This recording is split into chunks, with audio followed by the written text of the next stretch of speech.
we were grounded when we weren't beat, right? So no, you're not going to beat your kids, but at certain points of time, freedom was removed. Would that be a safe assessment? I was I gonna guess say, we were really lucky. we were pretty lucky, I think. So you never grounded your kids. They were never punished. You never took the car away. You never. Well, I mean, but it wasn't like repeated times. Doesn't good punishment should never have to be repeated. So my daughter was very ill when she was younger, for a long time. So I don't, and then both of them immediately went off to school. I mean, I don't remember. They got bit by a tick in 8th grade, had 4 Limes. Third grade. Fine. 8th grade. 8th grade. Either or, she was very sick. For most of She was on antibiotics for like 5 years. Yeah, we have a friend of ours that their daughter went undiagnosed for like 12 or 13 years. She got permanent damage. For years. And then in 8th grade got diagnosed. Either or, Anyway. right? There was punishment. There was some form of mitigating situation that made you say, okay, we need to sit down and have a conversation about this. So what should we do about it? Are you going to be grounded from school activities? Pretty much for 3 Okay. days. All right, so then let's go back even further and think about yourselves. Were you ever punished for anything when you were children? We were Then there you go, right? We just spent 5 minutes on this conversation. whether The we did bottom anything line wrong or is not, that's the point, right? right? So the bottom line is this: there was an uncomfortable consequence associated with some act that you were being punished for. Yes? That's what we're talking about. So, we don't beat dogs just like we don't beat kids, but there is a consequence that's levied because of their failure to make good decisions. We don't allow them opportunities to engage in those behaviors until they start making better decisions. So if I have 2 dogs outside and I know that one or both are not going to come when I call them, I'm not going to call them. I'm going to make them want to come to me. And then I'm going to separate them so I'm not faced with that again until they learn how to conduct themselves appropriately, right? All of these things are possible. It just takes time. Where I was going with the 2 dog doors is she comes in and out on a regular basis to check on me. Right. So getting her to come inside is 99% of the time not a problem.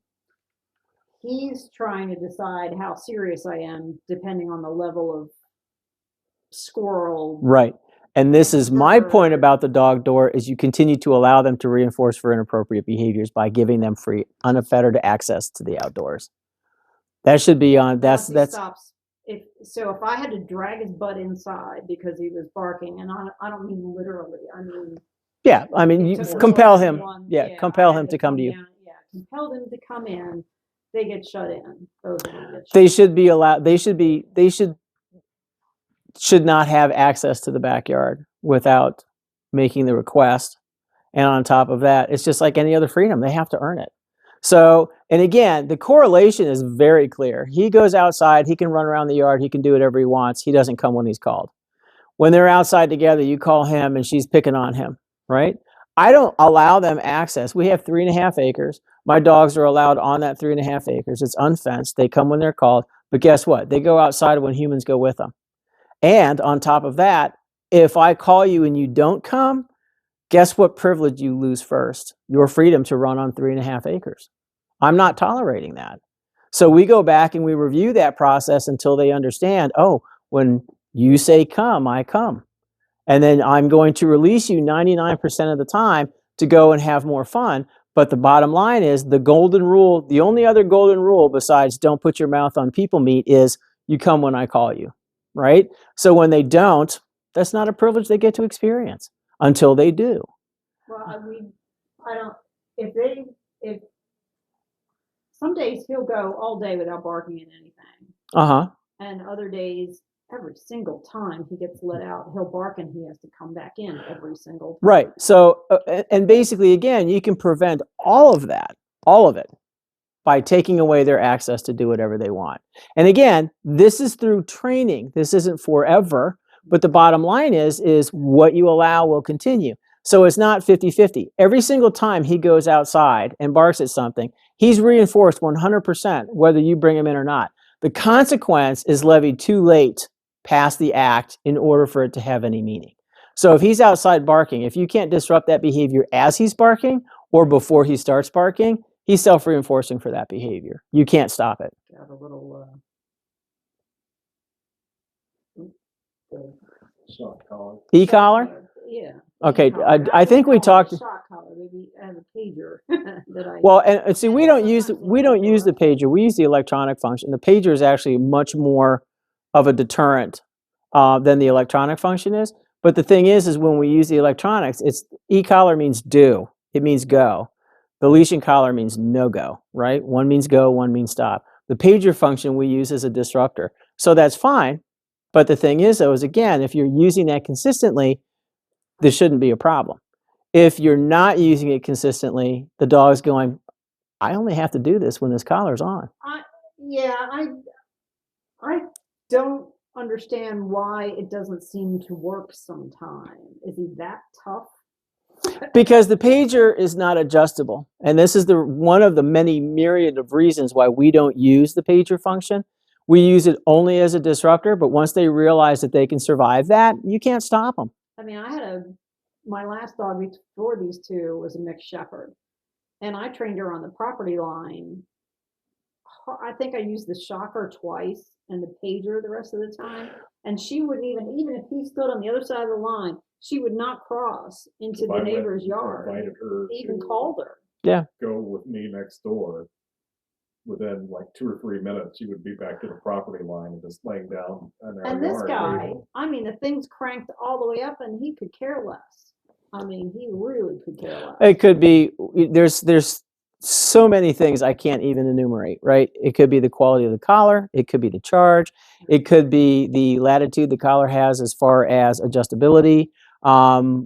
It could be a variety of things. It could be the fact that the collar is not making appropriate contact. It could be in an area that essentially the dog is neck dead. There's not enough muscle tissue or nerve tissue there to be able to make a reasonable correction. There could be 1,001 things, but the vast majority of times people use electronic collars in a way that's the dog becomes conditioned to.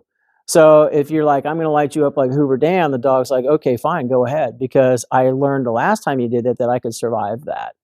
And so now it doesn't have any meaning for me. And the thing with the pager function is not adjustable. Right? The electronic function is, depending on your manufacturer of collar, but the pager function is not. You use it too much and the dog realizes fairly quickly, I do find I don't have to work it.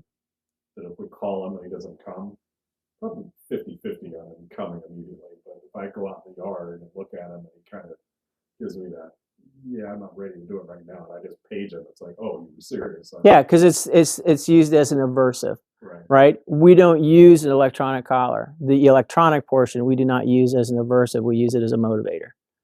People, they can't wrap their heads around that. The e-collar means do.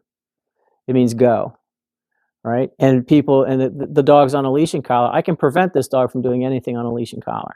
I want him to move in a specific direction with an e-collar. Technically, scientifically, it is positive punishment, but the way the dog perceives it is what matters, not some scientist in a laboratory who's never handled an animal, right? So when we use the pager functions, like I said, we use that as a deterrent, right? We use that as a punisher. And part of the problem that people have when it comes in terms of understanding the lingo around dog training is a correction and a punishment are two entirely different things. A correction is, I'm going to help you do this correctly. A punishment is you know better, you chose not to do better. A punisher is always a corrector. A correction is very rarely a punisher. And people are just like, what? I don't understand, right? So grammar, I'm not going to punch you because you misspelled something or, enunciated it unclearly or forgot a comma or a whatever. By the same token, you have the English majors who are constantly reminding people how they've mispronounced a word wrong or they've used the incorrect grammar or whatever. Super simple stuff. That's a correction. I'm not going to beat you up over it. I'm just going to remind you, right? And same with dogs. A correction is simply, no, we're going to do it this way. And we're going to continue to show you until you have shown me that you reliably understand that sit means sit, down means down, come means come, stay means stay. Until that time, we're going to practice this behavior hundreds of times before I ever give you the ask of doing it on your own without assistance. If you do it, yay. If you don't, we make you. Then it becomes a punishment, right? But we don't go sit, bang, and light the dog up like Hoover Dam because he didn't sit, right? He has to show us that he knows how to sit in a bunch of different contexts, not just, sitting there while you're cooking dinner and you happen to drop a piece of meat on the floor, right? Those kinds of things.